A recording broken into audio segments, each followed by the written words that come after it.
नमस्कार मित्रांनो, संविधान प्रवासात तुमचे स्वागत आहे। आजपासून आपण संविधानातील कलमांचा सोप्या भाषेत अभ्यास करणार होतो, पण मला असं वाटते की संविधान कलमांचा अभ्यास करण्यापूर्वी आपल्याला संविधानाच्या इतिहासाची माहिती असणे गरजेचे आहे। चला मित्रांनो, थोडक्यात आपण जाणून घेऊया संविधानाची इतिहास।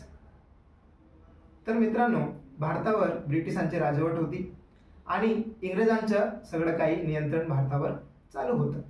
आणि इंग्रजांनी मित्रांनो भारतात कितीतरी कायदे केले होते। त्याच्यातले अनेक कायदे आहेत, त्याच्यातले थोडक्यात आपण कायदे बघू।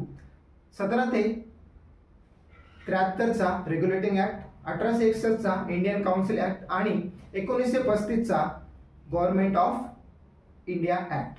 पण खरं स्वतंत्र अजून खूप दूर होता। ह्याच्यातून काही भारतीय नेत्यांनी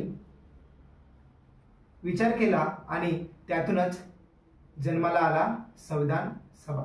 तर मित्रांनो, संविधान सभा आणि त्याचा स्ट्रक्चर आणि ते कशा प्रकारे चालत होती आणि कशा प्रकारे त्यातून संविधान ह्याचा निर्माण झाला हे आपण उद्याच्या व्हिडिओमध्ये बघू।